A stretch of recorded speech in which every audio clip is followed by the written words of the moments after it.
these two gynoid android type beings. They're clearly fascinated by one another. This one is fascinated by this one. This one a little bit more on the defensive here. We've got her head sliced open, and we're seeing all her inner workings and awareness being brought to the surface.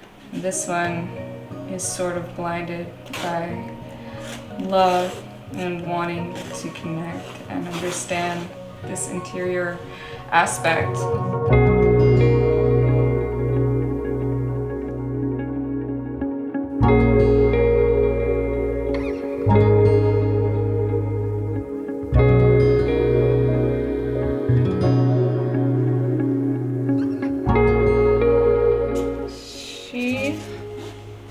This devil woman, she's just a girl, and she's being a little bit tormented by choice here. She has a lot of options, and she's deciding what would be in her best interest to take a gamble on, kind of playing chutes and ladders with her heart.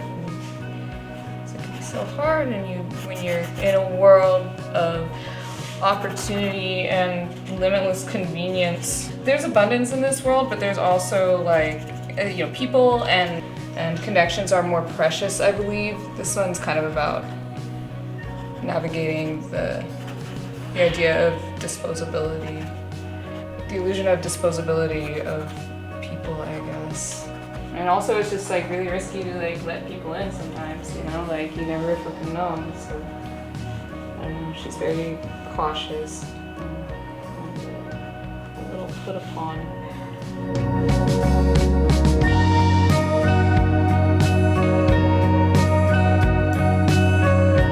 This one, a reflection on thought and communication, the power of one's mind to project and generate a new potential reality for a person to inhabit, And then when it comes to communication, she's kind of a symbol of self-control. That she has all of these thoughts and intentions, and she could make the choice to unleash her power. Clearly she's a powerful little robot, but she chooses to stay in a state of repose and grace and not unleash her wrath or desire or whatever it may be. She's here not to lose herself. A lot of people lose themselves. She knows what she is and what she's about, and she is content with that. She's kind of a testament to the idea that when you know who you are and you're living in alignment with your highest purpose, you really don't have to do too much. You can just kind of hang out and function the way you function, and shit's cool. These are sketches I did as concepts for a banner I painted for an event here in LA called Basin Babes. And this was for their 420 event, but they put this up at all of their raves. And it's kind of a queer centric base event for the girls, gays, femmes, theys, etc. Very much in line with my values, my community, and I'm a DJ, so So did some sexy aliens.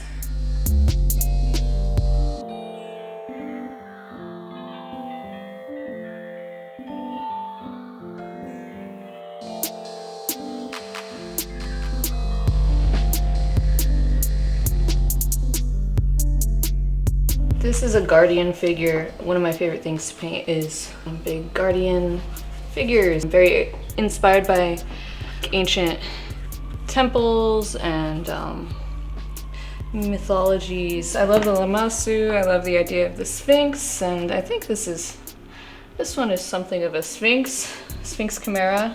To me, she's a protective entity, kind of like a show of force, but more on the spiritual side, Very androgynous face, though I think this is a feminine entity given the anatomy. Beastly, fearsome, gruesome, watchful. Got 4 eyes, big tusks, will mess you up.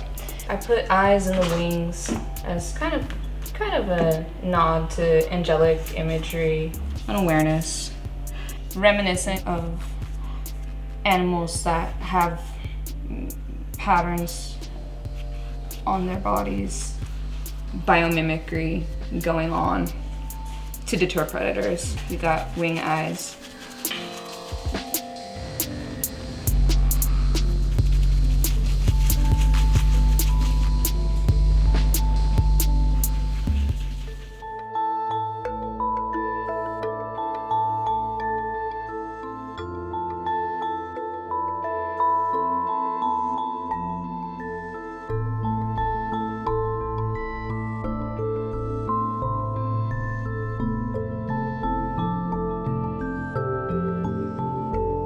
This painting is kind of a meditation on the proximity of death when you are a person of a marginalized identity. Like, most of my friends are trans.